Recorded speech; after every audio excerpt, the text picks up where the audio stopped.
আসসালামু আলাইকুম। আজকে আমরা যাচ্ছি ফুটবল খেলতে মাজাডাঙ্গা মাঠে। আমাদের টিমের নাম ছিল আল-আমিন একাদশ। এই টুর্নামেন্টের অংশ নিয়েছি অনেক আশা নিয়ে। জুম্মার নামাজের পর রওনা দিয়েছি আমরা। মাঠে পৌঁছানোর পর একটা অন্যরকম উত্তেজনা কাজ করছিল। কারণ প্রতিপক্ষ দল ছিল অনেক শক্তিশালী বন্ধু একাদশ টিম। আজকের ম্যাচের শুভ সূচনা করলেন আমাদের প্রধান অতিথি এবং বিশেষ অতিথিরা যারা মাঠে এসে উপস্থিত ছিলেন। তারা খেলাটার উদ্বোধন করলেন এবং আমাদের উৎসাহিত করলেন। এমন সম্মানজনক উপস্থিতি পেয়ে আমরা সবাই খুবই আনন্দিত। তারপরেই খেলা মাঠে গড়ায়। আমাদের স্ট্রাইকে খেলেছিল মোবারক আর অভি ভাই। মোবারক মাত্র 15-16 বছর বয়সী একটা পিচ্চি ছেলে, তবুও খুব সুন্দর ও আত্মবিশ্বাসী খেলা দেখিয়েছে। ওর স্পিড, পাস আর বল কন্ট্রোল অসাধারণ ছিল। অভি ভাইও দারুণ খেলেছে, দৌড়, কভারিং সব কিছু ক্লিয়ারলি ছিল।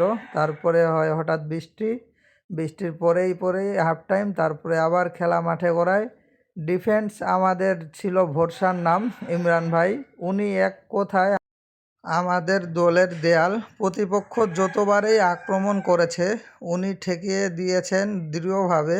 আর অভিজ্ঞতা আর ঠান্ডা মাথার খেলা সত্যিই প্রশংসার যোগ্য।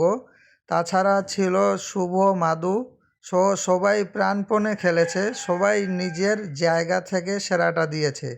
পুরো 70 মিনিট খেলেও কোনো গোল হয়নি, ম্যাচটা গেল পেনাল্টিতে। আর সেখানেই ভাগ্য আমাদের সাথে দেয়নি, আমরা হেরে যাই। তবুও মন খুব একটা আমাদের খারাপ হয়নি, কারণ খেলা শেষে সবাই মিলে গেছি আমরা ওইখানকার নদীতে গোসল করতে। সেই মজা, সেই হাসাহাসি সব মিলিয়ে দিনটা স্মরণীয় হয়ে থাকবে। তারপর সবাই মিলে হাসি মুখে আমরা বাসায় ফিরেছি।